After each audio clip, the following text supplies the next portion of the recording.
Olá, boa tarde a todos. Meu nome é Diogo.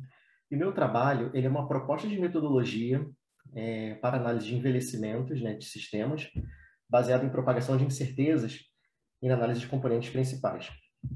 Bem, o estudo de falhas, ele basicamente vai estar relacionado à segurança, né, de uma instalação, de um sistema, no sentido que seja possível prever, né, é, falhas decorrentes da operação com o mesmo, né?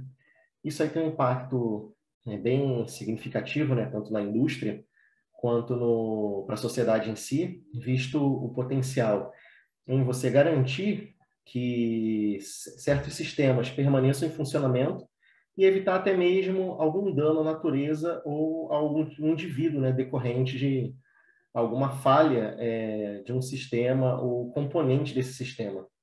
Alguns tipos de falhas, né, assim como eu disse, elas podem acabar resultando em consequências indesejadas, até mesmo que não podem ser remediadas posteriormente, né, dado a gravidade em si da operação do setor em que esteja sendo analisada a falha, ou até mesmo do problema que isso possa acarretar com a perda de algum sistema ou função desse sistema. Bem, baseado nisso, existem alguns métodos de análise de falhas, né? Um deles bem conhecido é a análise bayesiana. Ela basicamente é uma análise mais complexa que pode ser utilizada para prever como o sistema pode falhar e a probabilidade de falha do sistema. Todavia, ela demanda de um pouco mais de informação do que outras técnicas e ela tem uma complexidade bem maior no sentido estrutural, né, dela e até mesmo em operação matemática para a construção do modelo. Um outro modelo também bem conhecido e recorrente no método de análise de falhas é a rede de Petri. Ela também ela é bem conhecida no estudo de falhas, porém ela também apresenta uma complexidade um pouco maior, no sentido que você tem que conhecer algumas informações mais específicas referente à manutenção e ao próprio equipamento, e que nem sempre vai estar disponível para que a análise seja feita. Ainda nesse sentido, né, temos as análises baseadas na cadeia de Markov. Elas, então, são bem mais complexas do que as outras dois métodos de análise de falhas.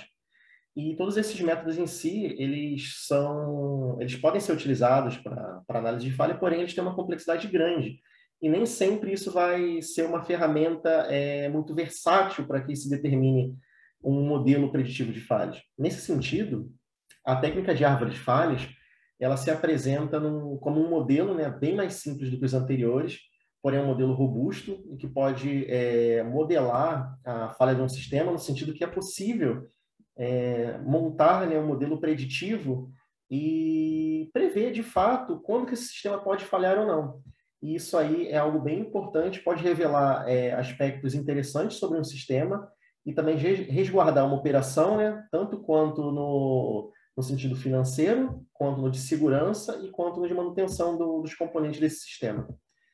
Nesse sentido, a curva da banheira, ela aparece no estudo de falhas como um modelo, né, um modelo genérico, que ele praticamente prediz o comportamento de um sistema ao longo do tempo. Nesse sentido, a curva da banheira ela é dividida em três regiões. A primeira região, que é uma região descendente, ela trata da mortalidade infantil. Basicamente, essa parte da curva, que ela está localizada ali na esquerda, ela diz que no momento em que eu tenho o primeiro funcionamento do meu sistema, ou seja, quando eu começo a trabalhar com o meu sistema, imaginando um sistema novo, existe uma probabilidade de falha que vai decair ao longo do tempo, até que essa probabilidade de falha ela seja constante. Seria a região 2 ali da curva da banheira, uma região quase constante ali. Seria o centro da curva em azul na figura. A terceira região, ela já é uma região de pós-vida, né, ou de envelhecimento. É onde a probabilidade de falha do sistema ela começa a crescer exponencialmente e nesse ponto, nesse intervalo, né, da curva, não é possível dizer, na verdade, o quanto que o sistema pode estar suscetível a falha ou não, porque isso é exponencial. Isso cresce em uma proporção bem alta. Bem, seguindo nesse panorama, a importância da análise de falha ela está diretamente relacionada à economia, né, de uma instalação, onde a gente pode manter uma função que é crítica da instalação, seja em produção, ou seja em reparos, ou em qualquer outra função que ela exerça, isso é garantido, ela vai permanecer com a sua atividade base, Então, você não vai parar a linha de produção. Então, isso reflete diretamente na questão financeira da instalação. Outra questão a ser considerado é a segurança dos trabalhadores, né? Porque a falha de algum determinado componente pode impactar diretamente em danos, né, nas pessoas que trabalham com esse equipamento, e isso aí pode causar algum tipo de gravidade, de lesão, ou até mesmo a morte de um trabalhador. Então, a análise de falhas também vem nesse sentido de resguardar a segurança das pessoas que estão operando ali um sistema ou componente específico desse sistema. O terceiro aspecto é no ponto de vista da manutenção. A análise de falhas também permite com que seja determinado rotinas de manutenção preventiva a fim de que o sistema simplesmente não pare ou acarrete ao dano a alguém. Ou seja, caso eu consiga determinar, através de um modelo preditivo, como o meu sistema pode falhar, é possível você dizer também que naquele período da falha eu posso simplesmente fazer a manutenção de um componente. Identificando esse componente, eu também retorno às duas questões anteriores, tanto financeira quanto de segurança. Eu posso fazer uma manutenção específica em um componente e também eu posso, dessa forma, também estar ganhando dinheiro com isso, né, para a instalação não vai parar. Eu faço um procedimento local, eu não preciso trocar todo o sistema, simplesmente algum componente que é mais crítico para esse sistema e garantir também a segurança das pessoas envolvidas ali com a operação desse sistema. O papel, né, da metrologia na análise de falhas, ela vem exatamente pelo princípio, né, da utilização da metrologia, que é garantir qualidade, né, um processo de medição, sendo, na verdade, né, o agente ali que vai nortear ou vai garantir, né, que os desvios decorrentes de alguma análise elas estejam enquadradas em algo que seja conhecido, né?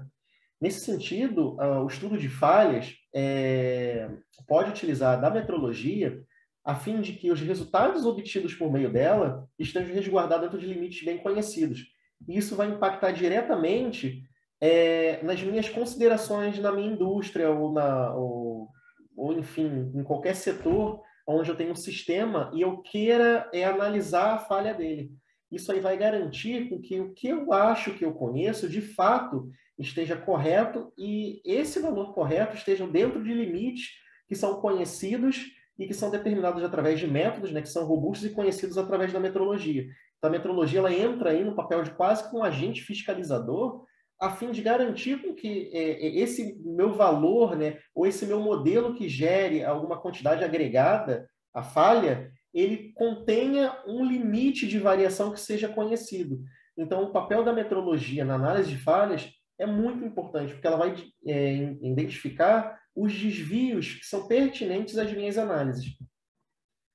Além disso, em relação à questão de falha, eu tenho o envelhecimento. O envelhecimento ele é um dos principais agentes que vai fazer com que o meu sistema apresente falha ao longo do tempo de operação. Ele vai causar ali desgastes, ele vai causar perdas pouco expressivas que vão sendo acumuladas ao longo do tempo em relação a alguns procedimentos, operações críticas desse sistema. E isso aí vai fazer com que o meu sistema simplesmente pare.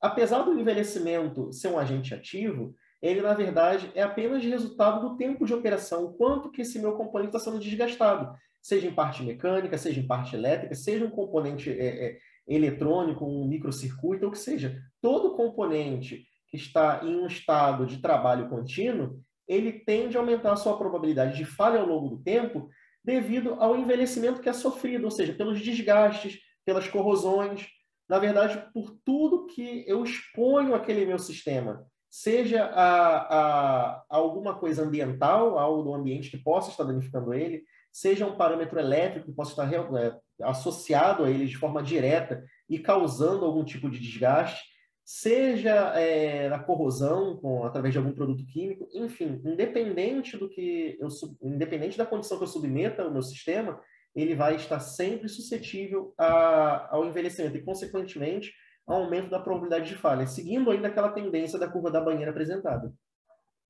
Bom, a modelagem do envelhecimento, como eu disse anteriormente, ela pode ser feita através de algumas técnicas. Dentre elas, a árvore de falha é um dos métodos mais simples e mais robustos. Ele exige uma quantidade de dados um pouco menor do que os outros métodos e ele pode ser utilizado como um modelo para que seja criado uma predição, né, na verdade, um modelo preditivo das falhas associadas àquele sistema, dado um cenário de falha e dado um evento de falha iniciador. Ele tem essa estrutura, ele basicamente é composto de eventos e portões, que basicamente vai representar, no final das contas, operações matemáticas que predizem o comportamento do meu sistema. Associado à árvore de falhas, eu posso ter a construção da curva da banheira, a fim de que eu consiga estudar o envelhecimento do sistema, não apenas a probabilidade de falha local ou decorrente de um dos períodos da banheira. Simplesmente, eu posso utilizar os dois conceitos para que eu consiga estudar o envelhecimento. Baseado nisso, a metrologia, assim como eu disse anteriormente, ela vem para delimitar, né, os desvios pertinentes à minha operação.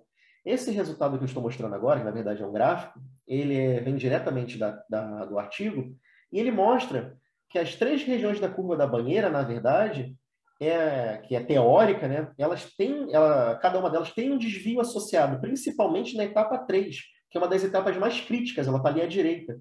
À medida com que a probabilidade de falha aumenta, os desvios aumentam significativamente. A certo ponto com que eu perca totalmente o rastreio. Eu não sei mais o quão seguro é o meu componente, o meu sistema. Simplesmente a falha ela assume um valor crítico.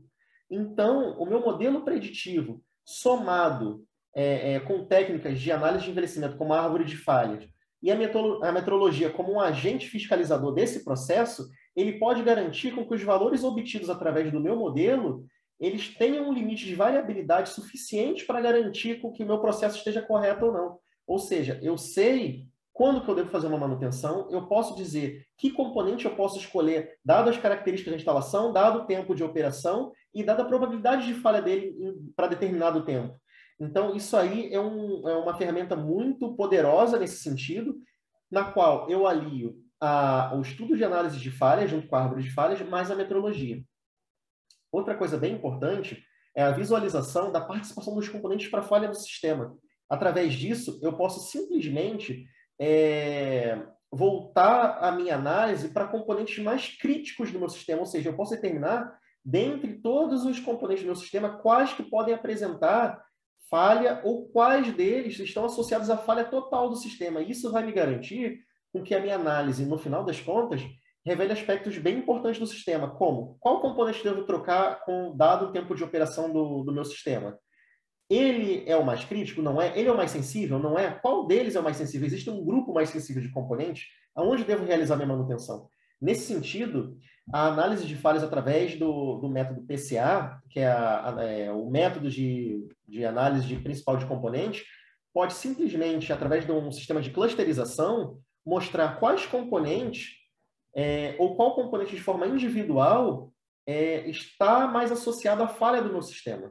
Eu gostaria de agradecer a todos pelo tempo disponibilizado para verem minha apresentação, né? Foi um prazer imenso. Muito obrigado. Boa tarde.